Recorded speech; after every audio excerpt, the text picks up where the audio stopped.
America అధ్యక్షుడు Donald Trump the ఉడుంపట్టు పొరుగు దేశమైన కెనడాపై ట్రంప్ చాలా కాలం నుంచి కన్నేశారు. కెనడాను అమెరికాలో 51వ రాష్ట్రంగా కలుపుకోవాలన్నది ట్రంప్ ఆలోచన.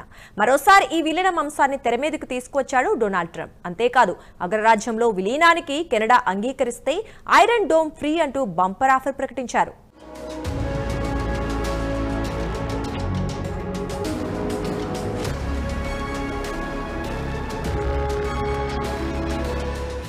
అమెరికాకు కెనడా ఒక మిత్ర దేశం.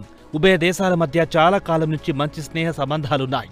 అయితే అమెరికా అధ్యక్షుడు రెండోసారి డొనాల్డ్ ట్రంప్ పగ్గాలు చేపట్టాక కెనడాతో అగ్రరాజ్యానికి సంబంధాలు దెబ్బతిన్నాయి. కెనడాపై భారీ సంఖ్యలో ప్రతీకార సుంకాలు విధించింది ట్రంప్ ప్రభుత్వం. అంతేకాదు ఒక దశలో కెనడాను తమ దేశంలో 51వ రాష్ట్రంగా చేర్చుకుంటామని ట్రంప్ మహాశయుడు ప్రతిపాదించారు. జస్టిన్ ట్రూడో హయాంలోనే డొనాల్డ్ ట్రంప్ ఈ ప్రతిపాదన చేశారు. ఒక సార్వభౌమాధికార దేశాన్ని తమ దేశంలోని అనేక రాష్ట్రాల్లో ఒకటిగా చేర్చుకుంటామని ప్రతిపాదించడం అంటే చిన్న విషయం కాదు. ఒక మాటలో చెప్పాలంటే కెనడా సార్వభౌమత్వాన్ని అమెరికా ప్రశ్నించడమే.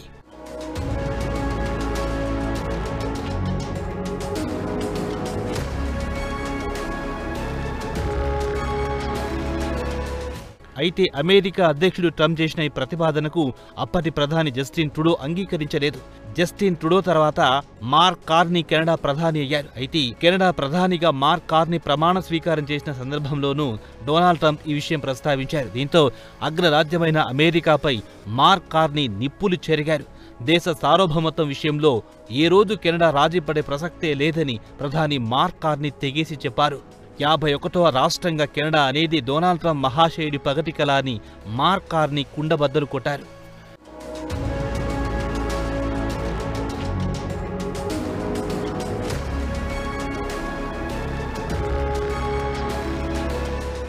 డొనాల్డ్ ట్రంప్ కన్నా ఈ కళ ఏ రోజు సాకారమయ్యే ముచ్చటే లేదని ఆయన కుండబద్దలు కొట్టారు. అంతేకాదు కెనడా వనరుల మీద అమెరికా కన్నేసిందని నిప్పులు చెరిగారు. అయితే అమెరికా కుట్రలను తాము అడ్డుకుంటామని నూతన ప్రధాని మార్క్ కార్నీ తెగేసి చెప్పారు. ఈ విషయంలో ట్రంప్ కుట్రను తాము సఫలం కానివ్వబోమన్నారు. అమెరికాతో పోలిస్తే కెనడా చిన్న దేశం కావచ్చు, అయినప్పటికీ తమ దేశాన్ని రక్షించుకునే సత్తా కెనడాకుందని మార్క్ కార్నీ వెల్లడించారు. దీంతో అమెరికాలో కెనడాను 51వ రాష్ట్రంగా చేర్చుకోవాలన్న డొనాల్డ్ ట్రంప్ కల సాకారం కాలేదు. అయితే ఆ తర్వాత కాలంలో అమెరికా కెనడా వివాదం మిల్లిమిల్లిగా సద్దుమణిగింది.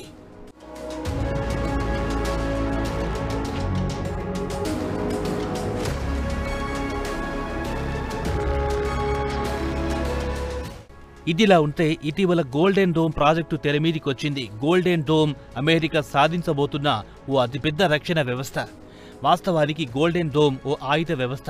అమెరికా దేశం వైపు వచ్చే క్షిపణులను, ఇతర ప్రమాదాలను గోల్డెన్ డోమ్ ముందుగానే పసిగడుతుంది. శత్రు దేశాల క్షిపణులు టేకాఫ్ అవ్వకముందే వాటిని ధ్వంసం చేసే సత్తా గోల్డెన్ డోమ్ వ్యవస్థకుంటుంది. ఒకవేళ టేకాఫ్ అయినా దారిలోనే వాటిని తుత్తునియలు చేయగలదు ఈ అధునాతన ఆయుధ వ్యవస్థ.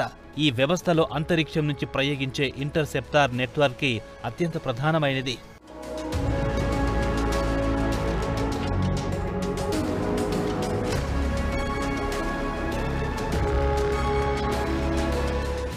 మొత్తం $175 బిలియన్ ఖర్చుతో గోల్డెన్ డోమ్ను నిర్మిస్తామని ఇటీవల డొనాల్డ్ ట్రంప్ వెల్లడించారు. రానున్న 3 సంవత్సరాల్లో గోల్డెన్ డోమ్ నిర్మాణాన్ని పూర్తి చేస్తామన్నారు డొనాల్డ్ ట్రంప్. ఒకసారి గోల్డెన్ డోమ్ నిర్మాణం పూర్తయితే ప్రపంచంలోని ఏ దేశమూ అమెరికాను ఏం చెయ్యలేదని ఆయన పేర్కొన్నారు. ఏ దేశం క్షిపణులు ప్రయోగించినా వాటిని అడ్డుకునే శక్తి అమెరికాకుంటుందన్నారు. చివరకు అంతరిక్షం నుంచి క్షిపణులు ప్రయోగించినా అమెరికాకు రవ్వంత నష్టం జరగదని ధీమా ట్రంప్ వ్యక్తం చేశారు.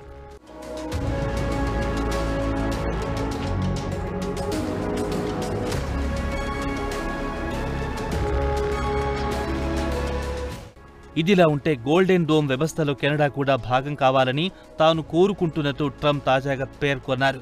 ఇదే విషయాన్ని కెనడా ప్రధాని మార్క్ కార్నీకి కూడా చెప్పానన్నారు ట్రంప్. అయితే కెనడా ఒక సొంత దేశంగా ఉంటూ గోల్డెన్ డోమ్ వ్యవస్థలో చేరితే $61 బిలియన్ల ఖర్చవుతుందన్నారు. అలా కాకుండా అమెరికాలో 51వ రాష్ట్రంగా కెనడా చేరినట్టయితే గోల్డెన్ డోమ్ ఆయుధ వ్యవస్థ ఉచితంగా పొందొచ్చంటూ బంపర్ ఆఫర్ ఇచ్చారు. $1 ఖర్చు లేకుండా కెనడాకు గోల్డెన్ డోమ్ ఆయుధ వ్యవస్థ లభిస్తుందన్నారు ట్రంప్. ఈ మేరకు ట్రంప్ తన ట్రూత్ సోషల్ మీడియా పోస్టులో రాసుకొచ్చారు.